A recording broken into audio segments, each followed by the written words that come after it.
So, thank you so much for listening to our series on our students who have made the journey into tech. And today I am going to be chatting with Renita Gidlund, who is one of our recent students. And more specifically, I want to talk about her journey from behavior analysis and now into software development and everything in between. So, Renita, hello, hello, and thank you for having this chat. I hope that we have some good little nuggets of knowledge for those of you who are listening. Yes? Yeah. Hi, Adam. Thanks for having me on. Yeah, very good. Well, here's the thing I wanted to start with. We'll call it your origin story. Let us start there. You have this history in behavioral analysis. You had spent some time doing that. Looks like you worked at Rady's Children's Hospital and many other things and studied that. So I want to ask the motivation question. What kind of drew you to change career paths and go more into software development? Was there some overarching motivation, some catalyst? Where did that come from? Sure. I think it came from many different places, but one of the root things was that I was starting to feel pretty burned out in my field. I had been working with children for over a decade. And while I love kids, when I became a parent, um, it was a lot being around young kids all of the waking hours of my day. And so I kind of thought about pursuing more of an administrative role in the field that I was in, but that didn't really feel right to me. And so I was just looking everywhere in terms of what can I do next. Like I can't see myself staying in this field that I'm in for the next decade or longer. I feel like I need to make a change. And then kind of what led me to software, funny enough, is that I'm the kind of person that picks up hobbies like hobby of the week kind of thing. So I'm always learning something new, it seems. And I had found this app where I was learning JavaScript just kind of like for fun. It was these little puzzles, like bite-sized chunks of like, can you figure out how to solve this puzzle? Crossword puzzles, jigsaw puzzles. Like I'm a very also puzzle-oriented person, so coding kind of was just a fun little not serious thing that I had dabbled in. And then, of course, when you Google, how do I make a career change? All of these things about tech boot camps come up. Like it's a popular route for making a career change because it is so possible nowadays to um, get that kind of education in like a fairly short and fairly affordable time frame compared to say going back and getting another master's degree or something like that. So I was like, oh, this is something that I have some exposure to. I enjoy solving puzzles a lot. Let me look into this more. And then um, the more I kind of researched, the more I found like this actually could be really a doable thing for me.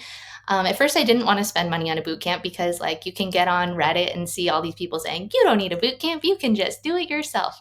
Just put in the effort in. So, for quite a while, I was working my full time job and then, like, trying to come home and teach myself to code at night. And I learned some stuff, but I didn't have the accountability. I didn't have the stick to itness to, like, really work full time and then come home and parent and then like between the hours of 9 and 11 p.m. like actually teach myself to code enough to be at a point where I felt like anyone would take me seriously. But I was really enjoying it. And so then I started looking into like, how can I take this next step? I really think if I can spend my full day just learning to code and not working a completely unrelated job for 8 hours of the day, um, I would probably learn a lot faster and a lot more effectively. So that kind of led me to researching boot camps, which led me to learn. I live in San Diego, so I kind of liked that it was local for me. The internship program was really unique. I hadn't found any other boot camps that had this kind of internship connection. Yeah. And so that is how I sort of the journey of how I found my way from working with kids who have autism to taking that leap to joining a boot camp. So I want to go back to when you were talking about identifying what I might call an ideal learning style and kind of Mhm. fitting it into your life. How big of a hurdle did it feel on identifying and then making the decision that you were going to quit your job, leave that profession, and then move full time into something? Given all of that criticism you found on Reddit, and given all of that kind of that big hurdle of not just paying for a program, but also I'm assuming losing that income as well. Like, walk me through where you were at in that place and what drove you to still push forward and do it anyway. Yeah, one thing that helped was I felt like if it all failed and it didn't work out, I could always go back. I wasn't going to um, lose my credentials, or, by doing this, I wasn't necessarily shutting off other options. So that was a comfort to me, that it wasn't like, obviously I wanted it to work out because, like I said, I was very burned out, but I was like, if it comes down to it and I just can't cut it, like, I could still get a job. Like, this is something that I want to do, but I feel like I have a backup plan, which is good. And it did take some planning. So, my husband ended up, he kind of changed some things about the way that he was working. And we had to make some arrangements with our schedule, and, all kinds of different planning factors went into place. But in terms of making the big decision, I think that really, a big start part of it too was the jumpstart weekend and feeling like, okay, there's all this sort of like little pieces of knowledge that I've accumulated trying to teach myself, and then coming into jumpstart and being like, okay, we're just working on this all day, felt amazing and was like, this this is my learning style. Like, having somebody to talk to ask a question to, having teammates to work with, being able to dedicate my entire brain space to learning and not be thinking about other stuff, since that program happens on a weekend. So yeah, I don't know, it just felt right, and it felt, at least in my personal situation, um, like I had enough wiggle room to have a fallback in case I failed at it. But happily for me, Yes. that So you weren't fully burning the boats. In other words, it's not like you were eliminating all options and diving in full steam ahead without without a way to go backwards if necessary. right, But I'm right. curious, like, how much of that safety net played a role in your decision making process? Was it sounds like it must have been pretty significant. Or was it more like, well, I have like, I'm bored of that job. I don't want to do that anymore. I have zero intentions to go back, but if I had to, I could. It was more Walk me that. through that.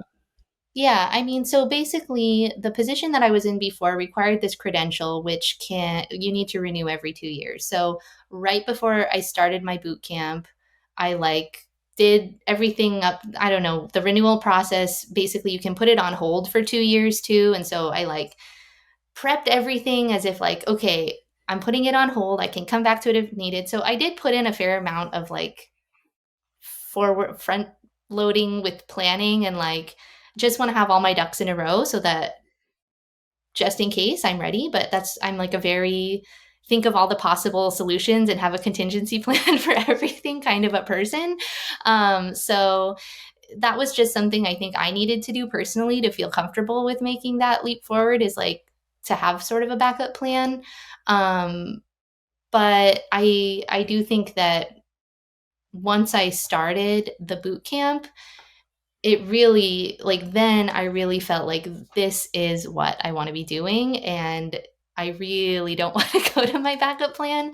So before I actually started the boot camp, I also didn't know what it would be like. I had an idea of it, but it wasn't until I was maybe a month into it that I was like, this is it. I love this. I want to do this. and you know, whatever it takes, I'm gonna make the software career change work, because this is so much more, my mental health is just so much better than when I was doing my previous career. So yeah, I think it kind of like, it started with like, let me have all my backup plans in place. And then once I was in the middle of it, I was like, this is it. This is what I want to do.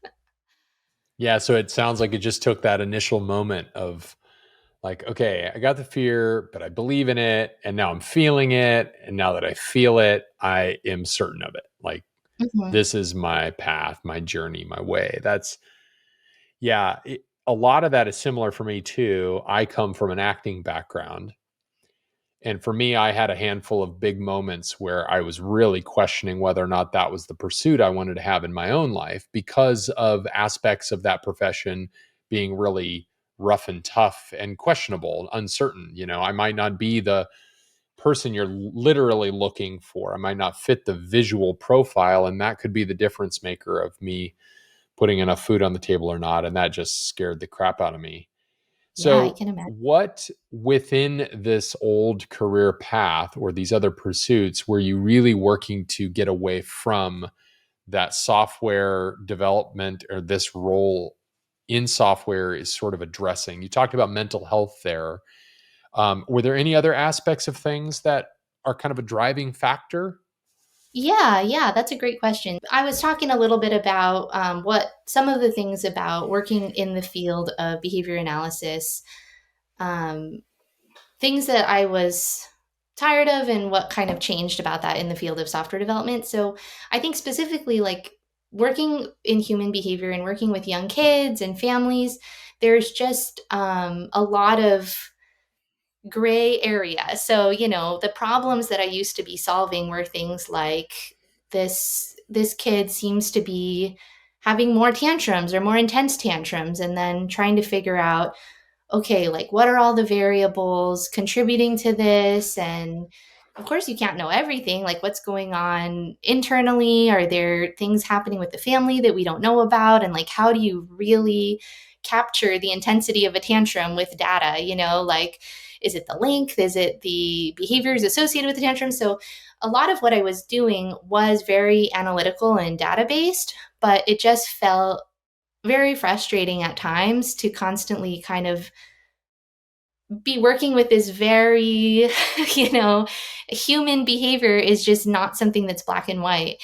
And so the problems that I get to solve now, while, in some ways they feel a little less meaningful, where before it was like, oh, I'm changing people's lives. And now it's like, oh, my button is working. But at the same time, um, it's a relief sometimes not to be so responsible for the well-being of potentially hundreds of people, whose the things affecting them are largely out of my control.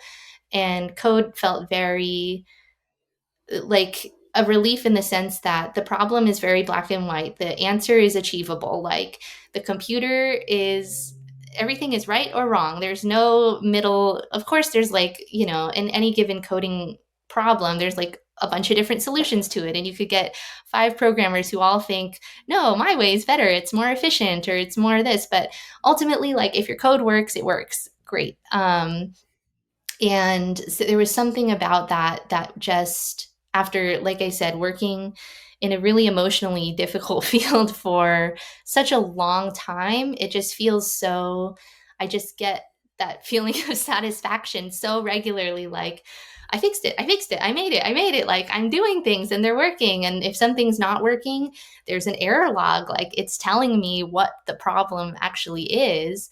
And that's just something that I never really got before. There would be problems that were hard to define and solutions that never really felt solved. And of course, there's things about it that I miss, but it just feels sort of like work is just work, and I don't take it home with me nearly as much. And I feel so many more wins um, compared to before. So yeah, I think that is sort of a big part of, I don't know, just my overall satisfaction on like a day-to-day basis, that I'm not coming home going, "Ah, like today was so hard and I have no idea why. And like, I might not know for another month or two what's really going on in this situation and, that kind of thing. So, uh, Hmm.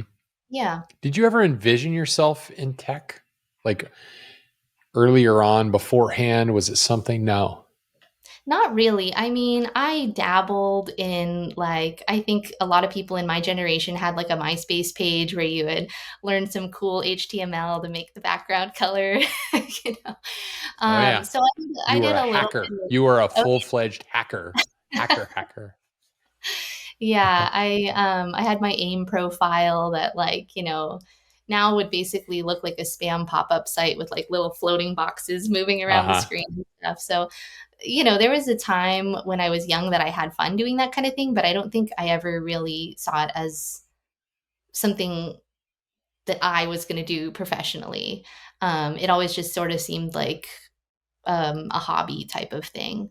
Um, and I think I also felt like I wanted to work somewhere where I felt like I was making a positive difference in the world. And the company I'm working at now, I feel really good about the type of work that they're doing. And that feels great too, that I can still like be a positive contribution to society in some way while also doing something that's like a little less high stakes and, is, Yeah. um, just a different type of job. But yeah. The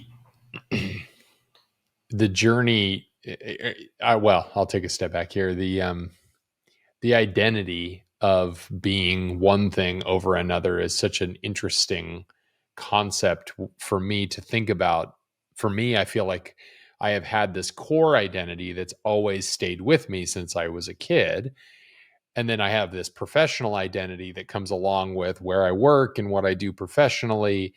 And I know, thinking of like dentists or doctors or teachers, that they are often very tightly connected to that identity, that professional identity. And as a result, it can tend to define their personal identity too, or they can go both directions. And it sounds to me, and correct me if I'm wrong, that you didn't personally identify with your profession, that your profession was sort of a means to an end. So I'm curious, if that's true for you, then how do you define your personal identity? What are you at your core, and how is that playing a role in this career change that you've been going through?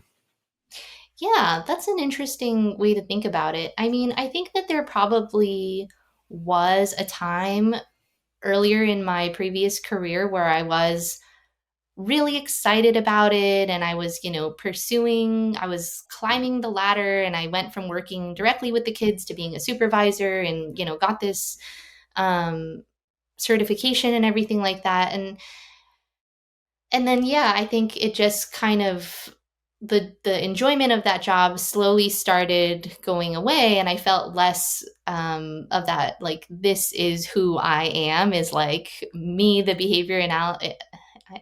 I worked in that field for so long and I still always want to say analyst instead of analyst. Analysist.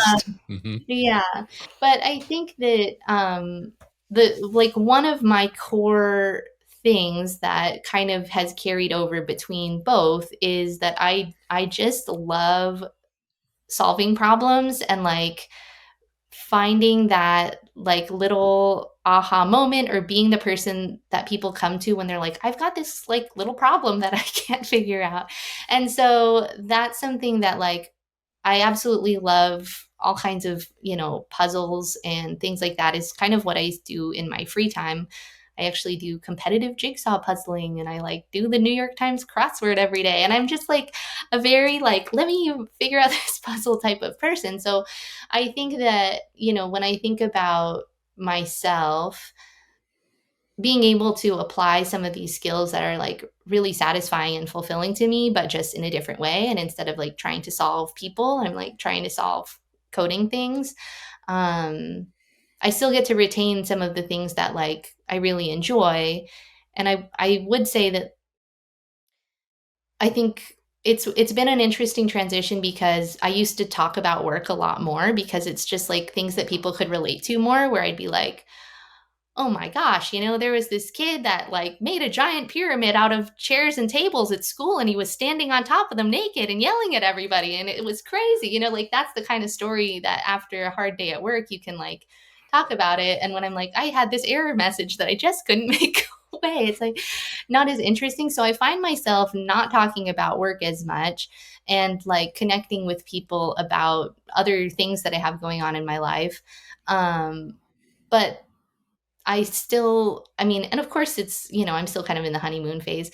I just was hired about 3 months ago, but I still like, while I'm at work, I'm very into it and engaged with it. I just sort of find that like it's harder to make it be part of my core personality just because like, I don't know, in the external like way of talking about it is kind of boring, like I don't know how Mhm. to talk about coding with other people yet. Don't Who aren't worry, also. neither do I. It's okay.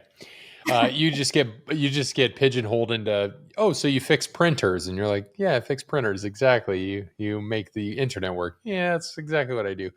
No, yeah, that's interesting because it really makes me reflect on experiences I've had, which are similar.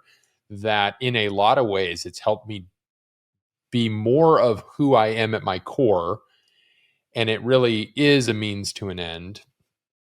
Because what I heard you say a second ago there that I thought was interesting was just talking about, in a lot of ways, that work life balance piece, that because your kind of core identity has always stayed the same, the desire to solve puzzles and tackle problems in that way, and that your profession or the career path you were on at different points in time was really serving that core need. But because that core need always stayed the same, it meant that you could transition between careers if you wanted to, as long as it was continuing to fulfill that core need. And it makes a lot of sense that you might go from here over to there, or to the path you're on right now, Mhm. and be able to, in a way, use that as kind of a demarcation of who I am. Because if I can transition from going down, kind of behavioral analysis and then into software and still stay who I am at its core, then it means that this is more so who I am. I am the problem solver. I need to know what competitive. Did you say competitive puzzles? I don't even know what Yeah, that means. Competitive puzzles. Because isn't we show every up puzzle and competitive? I feel like I'm fighting against myself as I am but yeah, I'm yeah, might this just is be the basically idiot. speed jigsaw puzzling. So, everybody gets exactly Speed the same jigsaw puzzle. puzzle. They start a timer, and then whoever gets it done first wins. So it's not as strategic, but it. I'm also a very competitive person, so that's I don't think that's as factored into my work, but yeah, it's online in terms of sort of trying out and just like getting a little bit of a feel for if this is something you're even interested in at all. Like, I think, oh my gosh, Trina. Okay. So let's talk about the advice you might give to somebody who is considering going through a career transition, and for the sake of making it more dramatic and extreme, has never been associated to the world of tech and computers. They don't come from that industry. They've not made websites in the past. They don't do graphic design, but they're coming from something very different. And in here, what are some of the things to think about, to factor in, to consider as they're going through that process of making that change? Yeah, so I think that one thing that I would recommend to anybody is just to check out some of the resources that are available for free online, just to kind of see what it's about and see if it's something that clicks with you or feels good for you. So I kind of started with a site called Free Code Camp. There's another one called the Odin Project, but both of those just kind of like hold your hand through some very beginning coding exercises. And for me, it was like, ooh, I just want to keep doing more and keep doing more and keep learning more. And so it really like felt like a good fit. Um, and so that, I think that would be my advice for like, well, what even is coding? Is this something that I could even do. I don't even know what that is. So that's kind of a nice way to get an introduction to it without having to make a huge commitment of any kind. Everyone's learning style is different. I do think that what's great about a boot camp is that it's provides a lot of accountability and support. So it's like you really have to show up every day and do the work every day. And I'm just not the kind of person who can teach myself that way.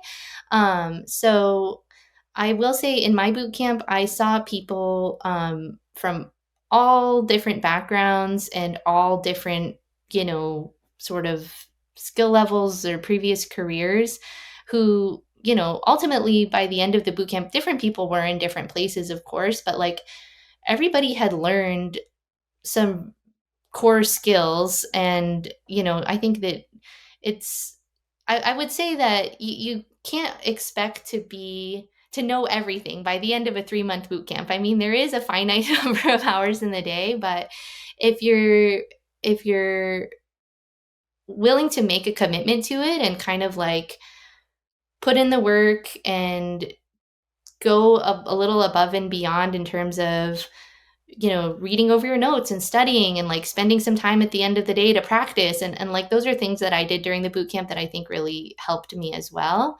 um but you know I don't know. I'm me, so I can't put myself in other people's shoes, but I feel like it definitely is doable for people who don't come from a techie background. Um, but I do think that it's very worthwhile to, you know, see if you like coding a little bit before jumping in. Um, and there's plenty of free, non-committal kind of ways to do that too, to kind of just get your feet wet and see what you think about it. Well, Um, with that, let's wrap up. Renita, thank you so much for your time and telling us about your journey into this path or into this career from a completely different path.